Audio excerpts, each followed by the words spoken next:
Hola Tarin, espero que estés bien y que Ronnie también. Dámele un abrazo bastante grande a mi hermano.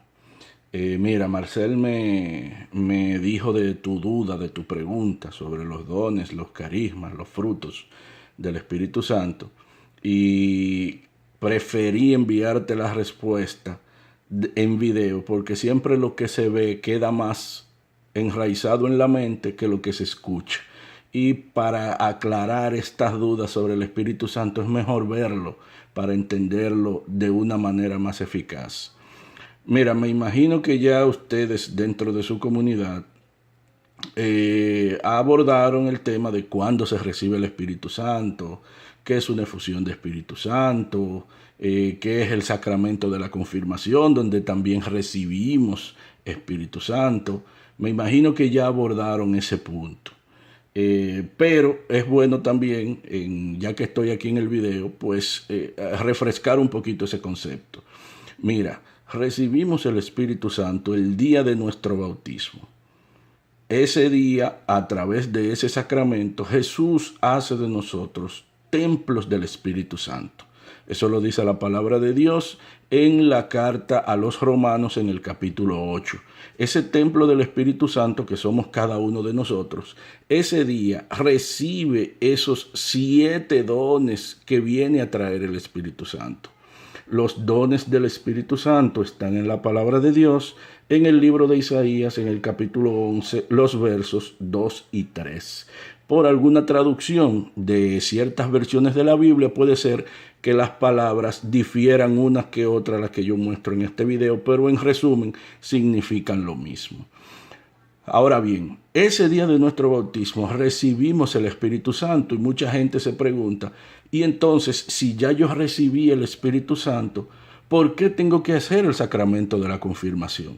El sacramento de la confirmación lo que viene es a traer sobre nosotros una efusión de Espíritu Santo a través de la imposición de manos del obispo que nos hace partícipe de la misión de la iglesia.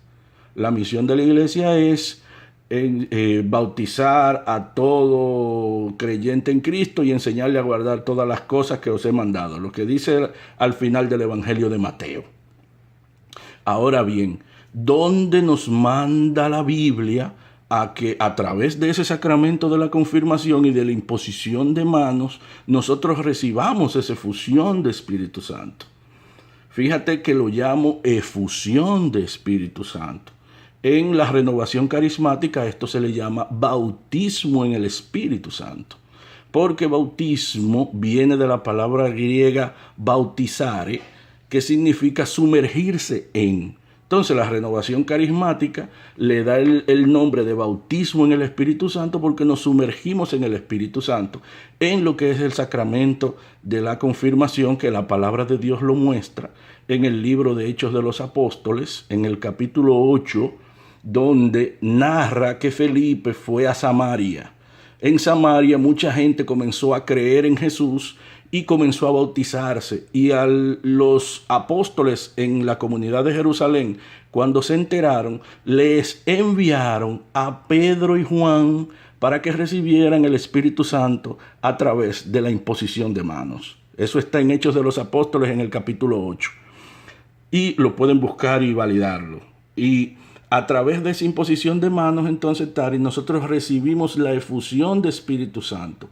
Ahora bien, ¿qué sucede en esa efusión de Espíritu Santo?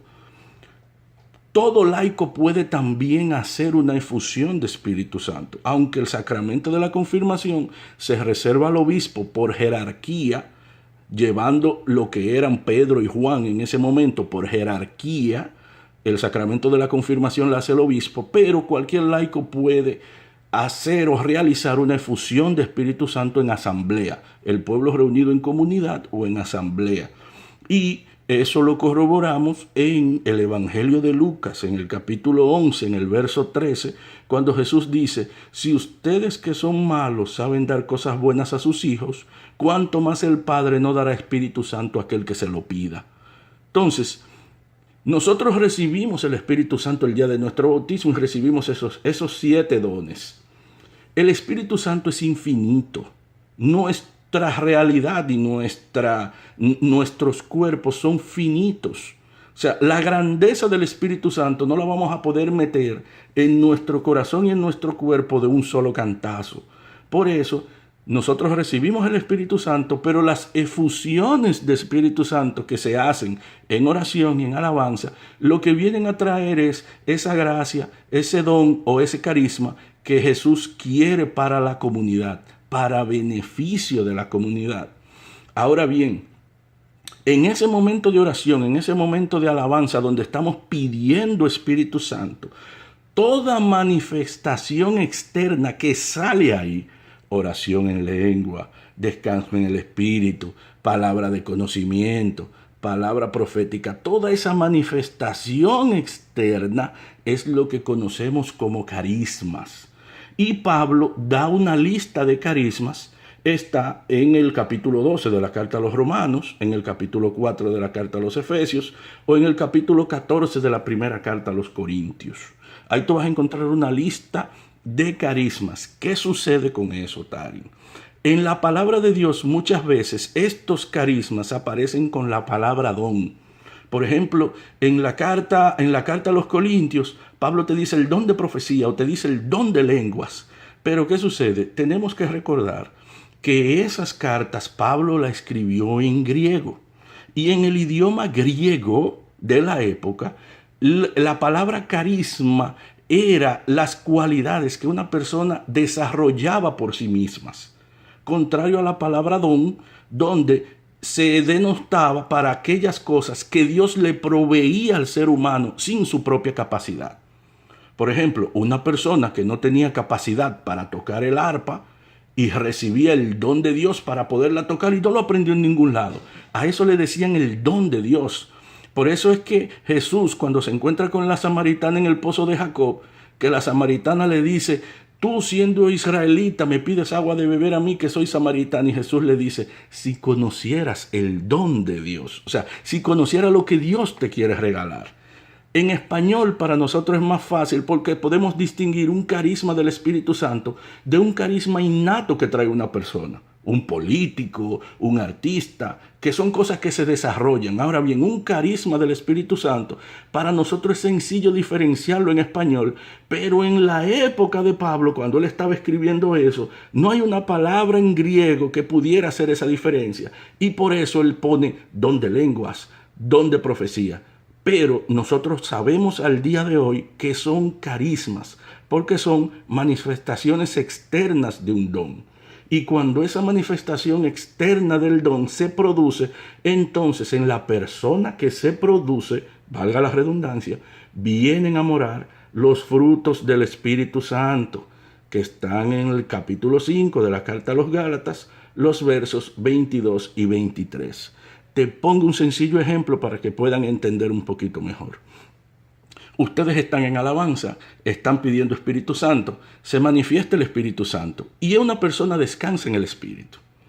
Esa manifestación externa del descanso en el Espíritu tiene su raíz en el don de piedad del Espíritu Santo y se manifiesta a la persona que recibe el descanso en el Espíritu con el fruto de la paz. Tú tienes un don. Eso se manifiesta externamente a través del carisma y recibes un fruto del Espíritu Santo por ese don. Otro ejemplo, palabra profética. Una persona que profetiza en la asamblea proclama una palabra que no es de conocimiento, sino profética porque es a futuro. Una persona es estéril por algún motivo y Dios en ese momento le revela a esa persona que esa persona va a quedar embarazada, esa mujer va a quedar embarazada. Eso es una palabra profética. Esa palabra profética está enraizada en el don, tiene su raíz en el don de entendimiento y produce en la persona que la recibe, produce alegría, produce bondad, produce fidelidad, puede producir múltiples frutos del Espíritu Santo. Entonces, oración en lenguas es un carisma del Espíritu Santo. En la carta a los Corintios ustedes van a ver que Pablo le dice don, pero ya como le expliqué, lo de carisma y don es un carisma. Ahora bien, la oración en lengua solo edifica al que ora en lengua. no edifica la comunidad a menos que surja otro carisma que se llama interpretar lo que se dice en lenguas. Ahora bien, esa oración en lenguas está enraizada en lo que es el don de consejo del Espíritu Santo. Tiene su raíz en el don de consejo, se produce la oración en lenguas y la persona que ora en lenguas, entonces recibe el fruto de dominio propio, puede recibir también el don de modestia o el don de fidelidad, el fruto de fidelidad, fruto, no don, el fruto. Nada, Tarin, yo espero que con esto quede un poquito más aclarada la duda entre la diferencia de un don, de un carisma y de un fruto del Espíritu Santo. Y si en algún momento pues desean profundizar un poquito más en esto, podemos hacer algo tipo Skype, donde ustedes tengan sus dudas y yo dentro de mis limitaciones, entonces con gusto podría responderles. Nada, que Dios me los bendiga a todos y espero verlos en algún momento este año. Un abrazo y Dios los bendice.